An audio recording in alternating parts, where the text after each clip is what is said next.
ఒకటే మాట చెప్తా, డాక్టర్ వైఎస్ రాజశేఖర రెడ్డి గారు మాకు ఒకటే మాట చెప్పిండు, నేను బుల్లెట్ ప్రూఫ్ కారులో తిరుగుతా, కొండా సూర్య ఒక కారులో తిరుగుతుంది, కొండా సుస్మితా పటేల్ ఒక కారులో తిరుగుతుంది. ఎవరి ఆలోచనలు వాళ్ళకు ఉంటాయి, ఎవరి ఆలోచనలు వాళ్ళకు ఉంటాయి. ఆలోచనలు మేము షేర్ చేసుకునే పద్ధతి మాకు ఉండదు. వారి ఆలోచన నుండి వారి మంత్రి పదవి ఉంది.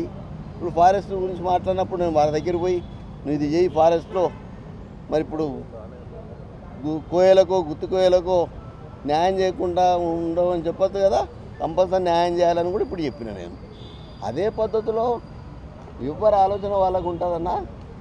ఇలా ఒక కుటుంబంలో అందరు కుటుంబాలకే చెప్పాలని రూల్ లేదు.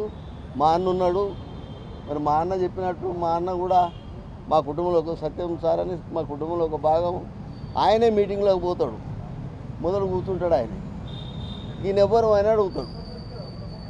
ఎందుకంటే ఎవరెవరు అనుకునేది సాయంత్రం వచ్చి మళ్ళీ నాకు చెప్తారు, అంతే తప్ప మరి మా పాప అనుకునేది నాకేం తెలుస్తుంది. లండన్ నుంచి వచ్చింది, అసలు నేను నిన్ననే వచ్చినా, మరి ఇంకా మా మనవరాలతో కూడా మాట్లాడలేదు.